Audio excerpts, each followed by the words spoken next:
name is Jamie Lorimer. I'm an associate professor in the School of Geography and the Environment at the University of Oxford.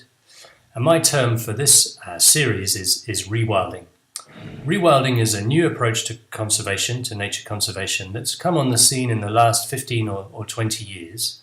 And rewilding is novel in as much as it's very much focused on the reintroduction of keystone species. So keystone species are species that exert a disproportionate influence on their ecology in relation to their abundance, species like the wolf or the beaver.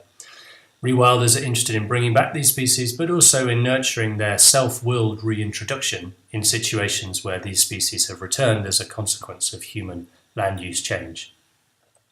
Rewilding has a much greater focus on ecological processes than on maintaining the existing composition of the landscape.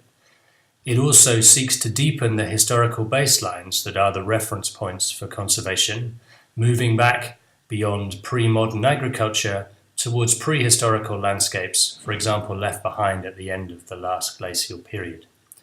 And finally, rewilding imagines a much more expansive geography of conservation territories connected together through ecological networks, ecological corridors. Rewilding has been shaped by some high-profile examples, for example, the reintroduction of the wolf in Yellowstone in North America, the return of large herbivores in places like the Oostvaardersplassen in the Netherlands, the use of tortoises to return ecological functions in island ecologies in Mauritius and neighbouring islands, and also in more speculative discussions of de-extinction, for example, around the bringing back of the mammoth to rewild the tundra landscapes of Siberia. Rewilding is celebrated by its advocates as offering a more proactive, optimistic narrative for conservation, a redemption narrative, as Paul Jepson puts it, in which humans are able to redeem themselves for past environmental destruction.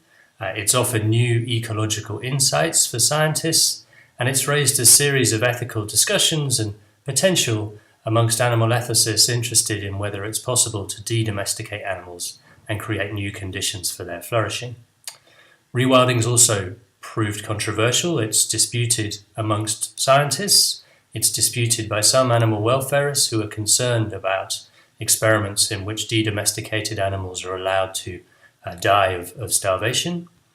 It comes into conflict with farmers and other land users, in part because of its failure to address historic issues around land appropriation and the contemporary politics of land abandonment and agricultural globalization.